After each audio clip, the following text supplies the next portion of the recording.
Hey, y'all, I'm Bud Elliott, and this is Cover 3 College Football Summer School. We've done our research on the teams, and now we're bringing on the top team experts from the 247 Sports Network to help us fill in the blanks. Please follow us on Twitter at Cover 3 Podcast. That's Cover 3 Podcast. And leave us a 5-star review on Apple and Spotify.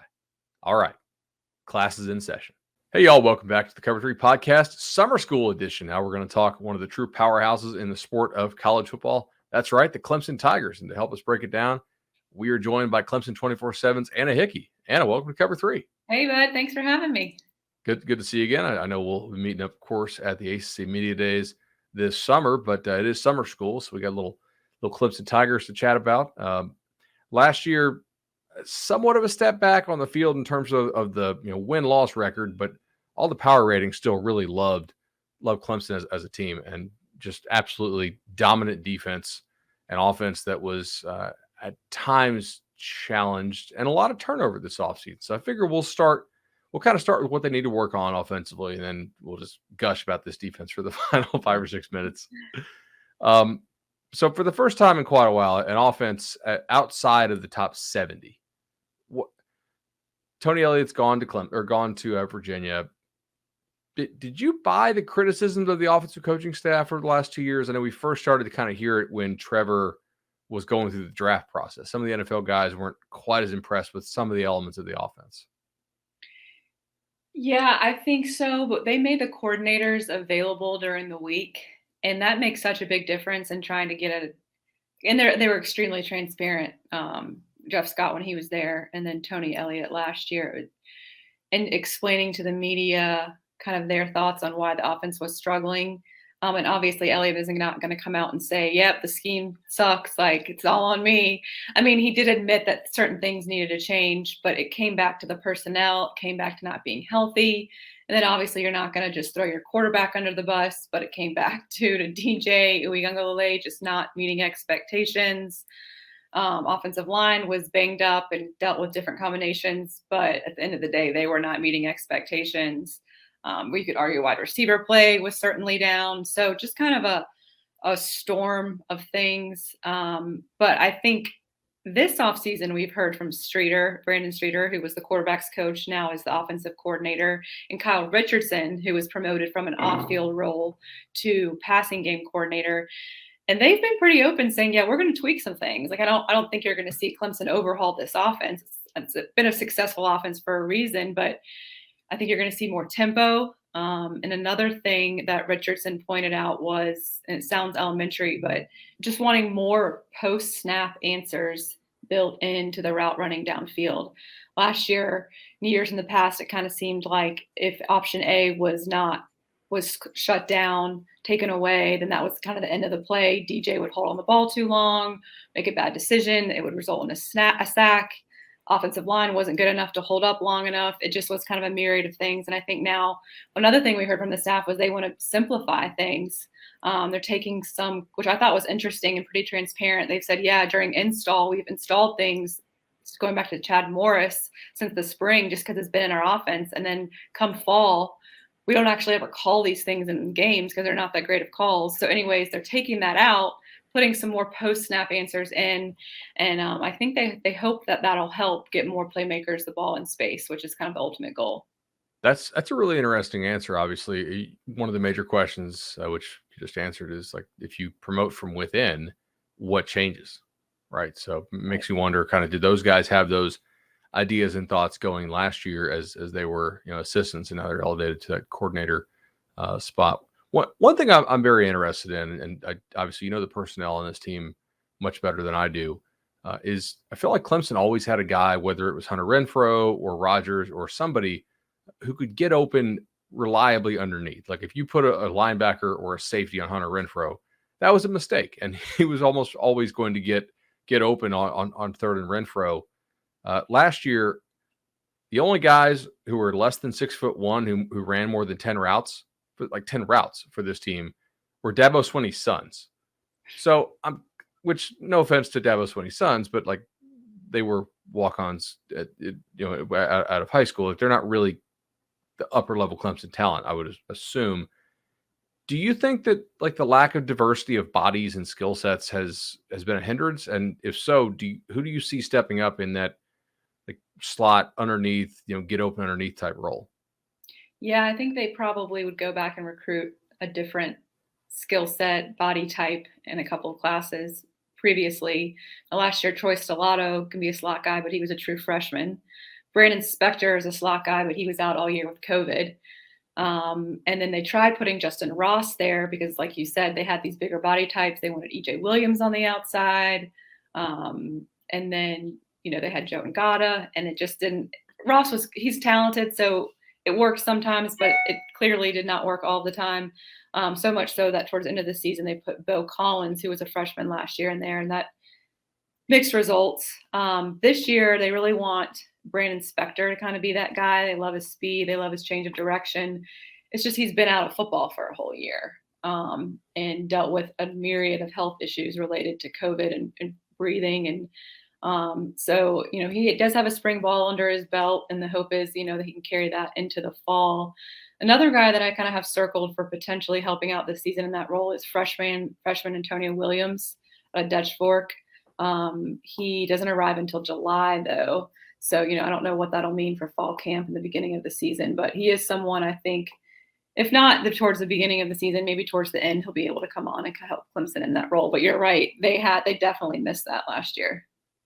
For sure. I'm really interested to see what happens there. Like, I love all these guys, but they're all clones. Yeah. I mean, it's like they're all really, really fun to watch run. And they're like, wait a second, who's the short dude? But one thing, like speaking of running, their run game down the stretch, and particularly to play the offensive line, I thought got much better as they leaned on it. And you had some young kids come on, and like maybe you disagree. I thought the efficiency numbers for the offensive line really like last 4 or 5 games they ticked up. I know the whole offense wasn't great, but do you think the national media is kind of missing some of the storyline here about the improvement in the Clemson offensive line down the stretch?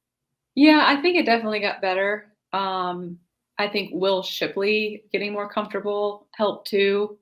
I think this year all eyes are on Thomas Austin, the first-year offensive line coach, and fans are very eager and hopeful that he's younger. He relates to the players a little bit better than Robbie Caldwell, who'd been there forever and obviously knows every trick in the book. I mean, he's extremely well versed in offensive line play, but in terms of recruiting, in terms of communicating to the players, teaching scheme, kind of getting all that across, I think it was time to make that change. So, this year I'm interested to see whether those, now they're upperclassmen, but like a Mitchell Mays, for example, can take the next step.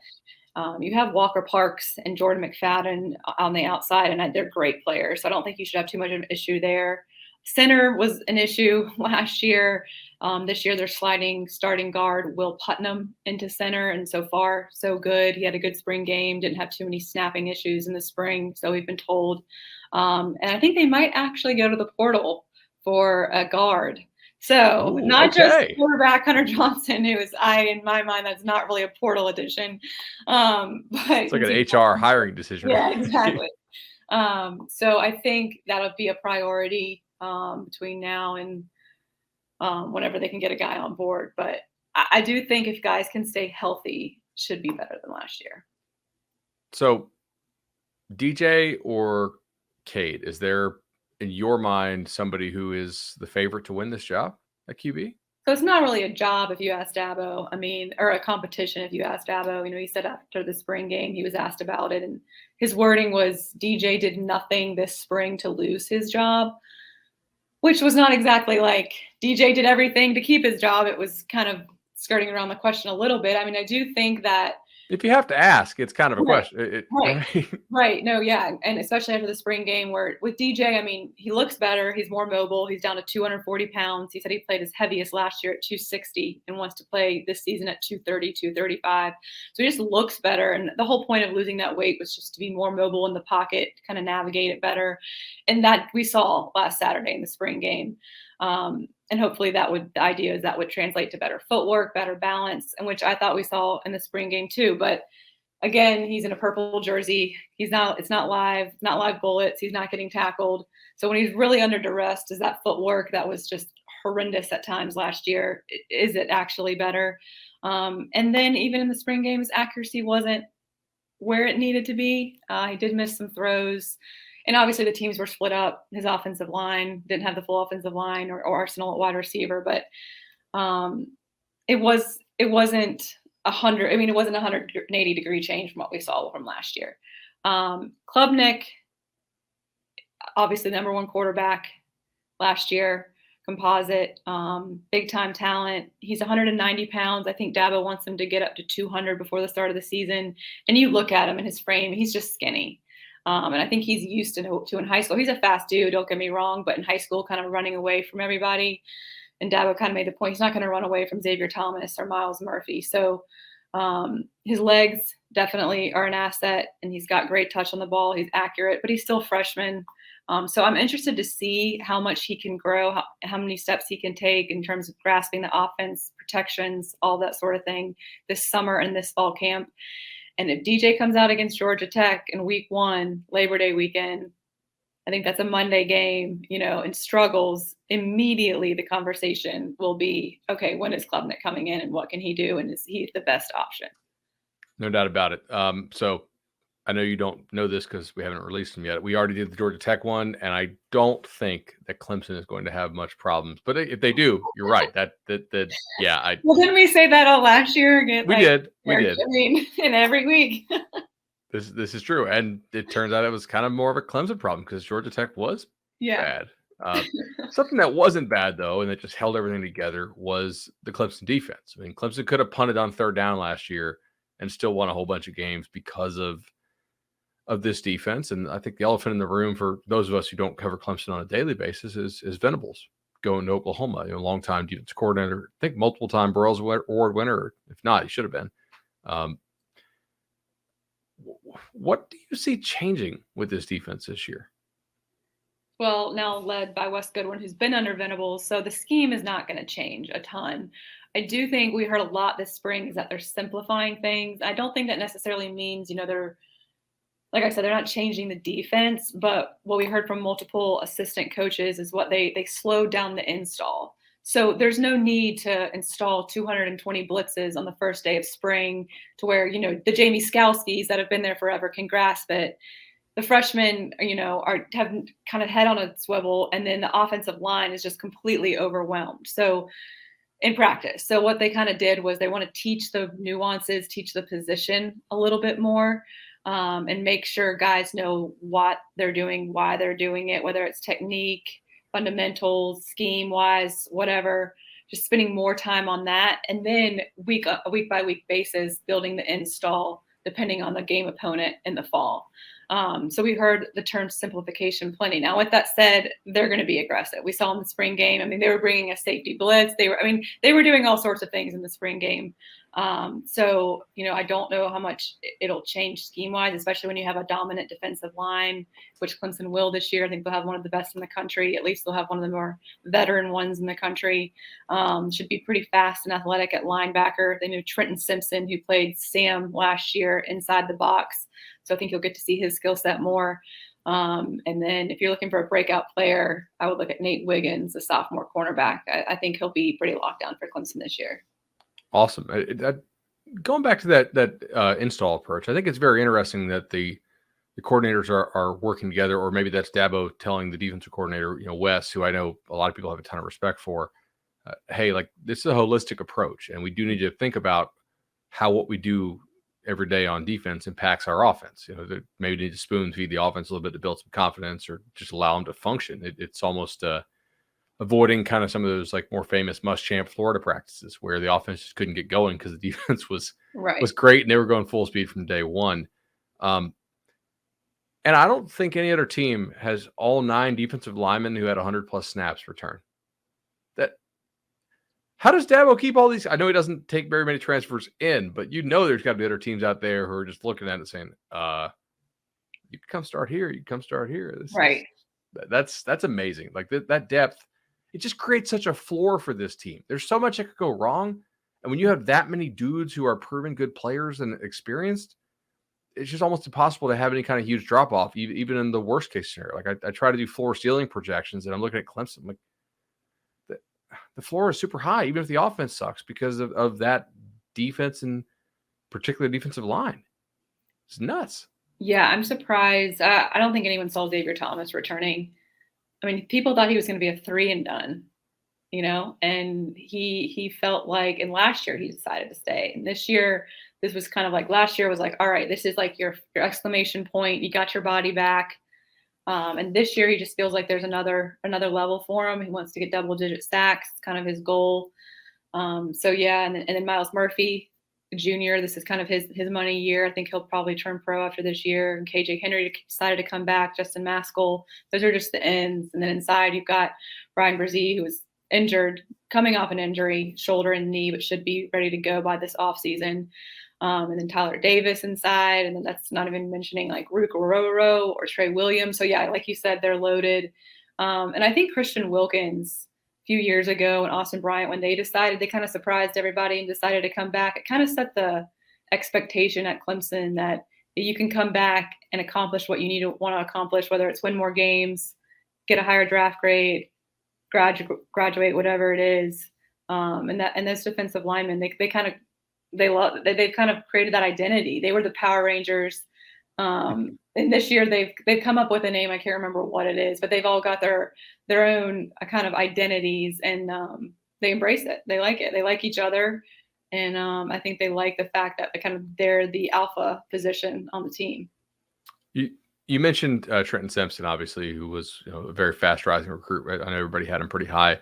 Skalski and Spector are gone, correct? Right. Okay. If you could pick out one more name for me that you think is going to step up and be the other dude there. I know Clemson's recruited the position extremely well. Obviously, Trotter and everybody else they've signed. Is there somebody else other than Simpson who is projected to step up now? Mike Backer's kind of it's a battle. We haven't got to see spring practice, so I'm sure there's a pecking order. They're just not kind of telling us, wanting to keep all those guys on campus for a while. Jeremiah Trotter, though he's younger than Vonta Bentley or Keith McGuire, but I think he's great instincts, knowledge for the game, hard hitter that gets set up at that mic. And then Sam Barrett Carter, he was a 5-star for 247 Sports, and he's a sophomore now and steps into that role outside the box. So he'll be charged with covering and then also tackling. So, I think they really could be. Yeah, they lose Spector. Yeah, they lose Skalski, who are they were the quarterbacks of the defense and such. I mean, they knew Venables' defense inside and out. They could call the plays. So from a leadership standpoint, yeah, there might be a void, but I don't think from a talent, especially from an athleticism standpoint, there will be any drop off. Awesome, and of course, Clemson will maybe go to the portal for a guard, potentially anybody on defense. Like, could you see them adding if they had to corner? Maybe, I guess, but. If everyone's healthy, I don't see it. We asked Dabo this question after the spring game, and he says, transfers are about to start happening as exit meetings and all that good stuff start occurring after the spring. So you don't totally know what your roster is going to look like in the summer, but he did say if everything stays the same, offensive line is the only position that they will look for in the portal right now. So that's that, I guess.